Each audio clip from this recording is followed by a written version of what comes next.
Hello everyone, আসসালামু আলাইকুম। Welcome to MK cooking house. কেমন আছো সবাই? আশা করি সবাই ভীষণ ভালো আছো, আমিও ভালো আছি। এই বৈশাখ মাসে সবার ঘরেই কম বেশি ইলিশ মাছ থাকে, তাই আমি ইলিশ মাছ দিয়ে কলার পাতায় মুড়িয়ে কিভাবে পাতুরি তৈরি করতে হয় এটা আজকে তোমাদের সাথে আমি শেয়ার করব। চলো দেখে নিই এটা কিভাবে তৈরি করছি। এটা অসম্ভব টেস্টি ঝাল ঝাল একটা রেসিপি। এটা দিয়ে অনেক ভাত খাওয়া যায় আর খুবই ভালো লাগে। চলো দেখে নিই এটা কিভাবে তৈরি করছি। ইলিশ মাছগুলো আমি ভালো করে ধুয়ে নিয়েছি আর এখানে আমি 5 পিস মাছ নিয়েছি। এই 5 পিস দিয়েই আমি ইলিশ মাছের পাতুরিটা বানাবো। তো প্রথমে আমি এটা একটু লবণ আর হলুদ দিয়ে মেখে রাখবো। তো দিচ্ছি সামান্য একটু লবণ, হলুদ দিলাম সামান্য, আর দিব একটু লবণ দিয়ে আমি এটা একটু মেখে রাখবো।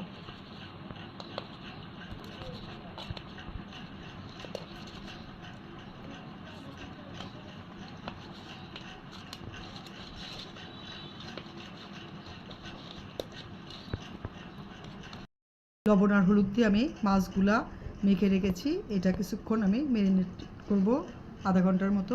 দেন এটার ভিতরে অন্য মশলাগুলো তৈরি করে দিব। ইলিশ মাছের পাতুরি করার জন্য আমি একটা মশলা রেডি করে নিব, আর সেটার মেন মশলাটা হচ্ছে সরিষা। এখানে আমি 1/3 কাপ সরিষা নিয়েছি, কালো সরিষা। কালো সরিষাটা একটু ঝাঁঝালো বেশি, সাদা সরিষা দিয়েও করা যায়, তো ঝাঁঝালোটা দিয়ে করলে একটু ঝাল ঝাল টাইপের হয়, ভালো লাগে খেতে। তো তোমরা সাদাটা দিয়েও করতে পারো। আমি এখানে কালো সরিষা এটা ধুয়ে রেখেছিলাম, ধুয়ে পানি ঝরিয়ে রেখেছি, এটা দিয়ে দিলাম। তারপরে দিয়ে দিচ্ছি 3টা কাঁচামরিচ, আর দিয়ে দিচ্ছি কিছু ধনিয়ার পাতা, দিচ্ছি একটা রসুন কুচি আর 2টা পেঁয়াজ কুচি, আর দিব হাফ চামচ লবণ। লবণ আমি মাছের ভিতরে দিয়েছি, হলুদ আর লবণ দিয়ে যখন মাখিয়ে রেখেছি, সেজন্য একটু পরিমাণ কম দিলাম। এগুলো সবগুলো উপকরণ এখন আমি ভালো করে এই ব্লেন্ডারে মিক্সড করে নিব। সবগুলো উপকরণের মধ্যে আমি সামান্য একটু পানি দিয়ে এটা পেস্ট করে নিব। এখন আমি ঢাকনাটা ঢেকে দিচ্ছি। এই যে আমি সরিষা, ধনেপাতা, কাঁচামরিচ, পেঁয়াজ, রসুন আর লবণ দিয়ে পেস্টটা করে নিয়েছি। এখন আমি এই মাখানো ইলিশ মাছটার মধ্যে এই মশলাটা দিয়ে আবার মাখিয়ে রাখব।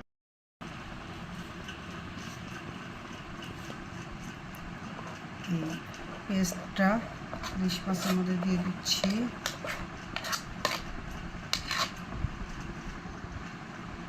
আর দিব সরিষার তেল।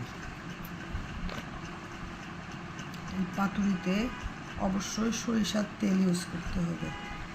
এটা সয়াবিন তেল দিলে স্বাদটা অত ভালো লাগে না, পাতুরির মধ্যে সরিষার তেল দিয়েই বেশি ভালো লাগে। এখন এটা আমি ভালো করে মাখিয়ে নেব। এই যে মাছগুলো আমি 2 দিকে উল্টে পাল্টে সুন্দর করে মশলার মধ্যে মাখিয়ে নিয়েছি। এখন এটা আবার আমি 10 মিনিটের জন্য ম্যারিনেট করব। এর মধ্যে আমি কলার পাতাটা রেডি করে নেব। এই যে আমার বিশাল বড় কলার পাতা, এই কলার পাতা দিয়ে এখন আমি মাছটা মুড়াবো। তার আগে কলার পাতা সাইজ করতে হবে। এই কলার পাতা যদি আমি সরাসরি ভাজ করতে যাই তাহলে একদম মশমশা ভেঙে চৌচির হয়ে যায়। সেই জন্য আমি প্রথমে এটা চুলার উপরে সেঁকে নিচ্ছি, পরে আমি এটা ধুবো। ধোয়ার পরে এটা আমি সাইজ করে কেটে নেব। দেখো, চুলার উপরে দেওয়ার সাথে সাথেই পাতাটার চেহারা আস্তে আস্তে চেঞ্জ হয়ে যাচ্ছে। এটা এখন ফোল্ড করতে একটু অসুবিধা হবে না, সফট হয়ে যায়।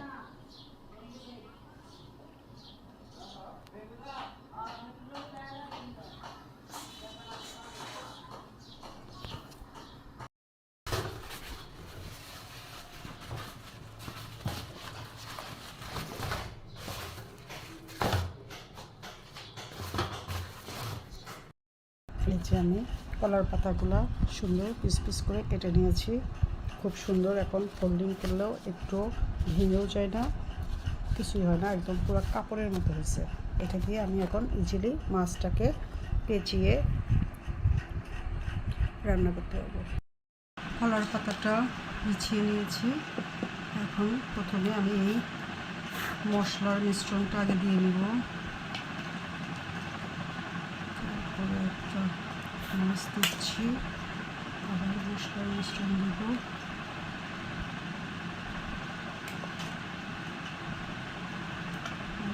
একটা করে কাঁচা মাছ।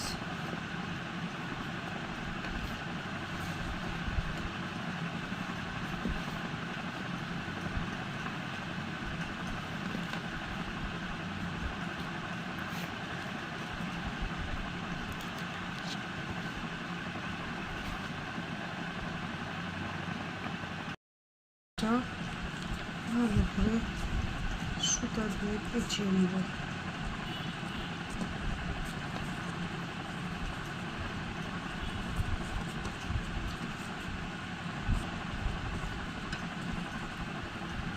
এটা ভালো করে পাতা দিয়ে পেঁচায় নিতে হবে, পরে সুতা দিয়েও শক্ত করে বাঁধতে হবে, নইলে এটা ভাপ দেওয়ার সময় সাইড দিয়ে মশলা বের হয়ে যাবে। এই যে চতুর্দিকেই আমি সুন্দরভাবে পেঁচায় নিয়েছি। আমি বাড়তি সুতোটা কেটে দেব।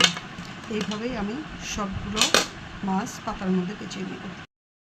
ইলিশ মাছের পাতুরিগুলো ভাপ দেওয়ার জন্য আমার বাঁধা হয়ে গেছে। এখন এটা আমি একটা প্যানের ভিতর দিয়ে দেব। পাতুরিগুলো আমি একটা ফ্রাই প্যানের মধ্যে দিয়ে দিয়েছি। এখন এটা আমি ঢাকনা দিয়ে চুলার উপরে মিডিয়াম টু লো হিটে রেখে এটা ভাপিয়ে নিব। এটা আমি ঢাকনা দিয়ে ঢেকে দিয়েছি। এখন আস্তে জাল দিয়ে মিডিয়াম টু লো হিটে রেখে এটা ভাপিয়ে নিব। উপর দিয়ে দেখা যাচ্ছে কলার পাতার কালারটা চেঞ্জ হয়েছে। ঢাকনা খুলে দেখছি, এই যে কালার চেঞ্জ হয়ে গেছে। এখন এগুলো আমি উল্টে দিব। পাতুরিগুলো আমি একটা একটা করে উল্টে দিচ্ছি। এই যে দেখো চেহারা চেঞ্জ হয়ে গেছে, তার মানে এটা এক পাশে হয়ে গেছে।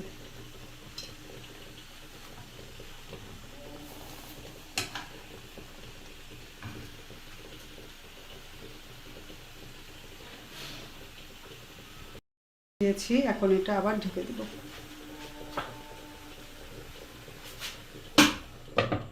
ঢেকে দিয়ে আবার কিছুক্ষণ রান্না করব। ইলিশ মাছের পাতুরিগুলো আমার একদম পানি শুকিয়ে গেছে। এগুলো এখন আমি আরেকবার করে উল্টিয়ে দিচ্ছি।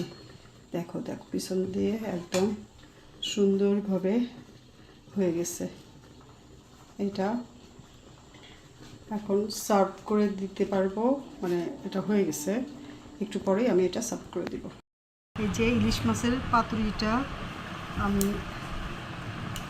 একটু কেটে দেখাচ্ছি।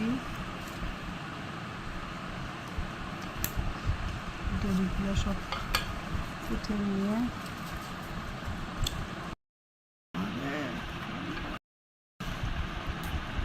সুতাটা ছুলে নিচ্ছি।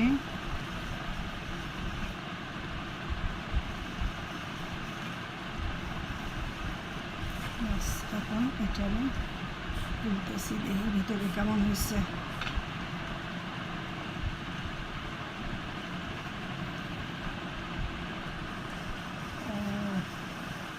খুবই সুন্দর ভিতরে একদম। ও মাছটা কি সুন্দর হয়েছে, এটা খেতে যে কি মজা লাগবে। এখন এটা আমি ভাতের সাথে সার্ভ করে দিচ্ছি। এই যে আমি ইলিশ মাছের পাতুরিটা গরম ভাত আর কাঁচামরিচের সাথে সার্ভ করে দিয়েছি। এটা অসম্ভব সুন্দর একটা স্মেল বের হচ্ছে। আমি মাছটা ভেঙে দেখাচ্ছি, দেখো কি সুন্দর একদম সিদ্ধ হয়ে গেছে। মাছ এবং কাঁটা আলাদা হয়ে যাচ্ছে। এটা দেখতে যেমন সুন্দর, খেতেও অসম্ভব টেস্টি। তো দেখে নিলে কিভাবে সহজে আমি ইলিশ মাছের পাতুরিটা বানিয়ে দেখাইলাম। এটা তোমরা বাসায় ট্রাই করো। আর এই বৈশাখ মাসে সবার ঘরে ঘরেই কম বেশি ইলিশ মাছ থাকেই। তো এই ঝাল ঝাল রেসিপিটা তোমরা তৈরি করে খেও, সবার সাথে বেশি বেশি শেয়ার করো, কমেন্ট করো। আর সবাই ভালো থেকো। আল্লাহ হাফেজ।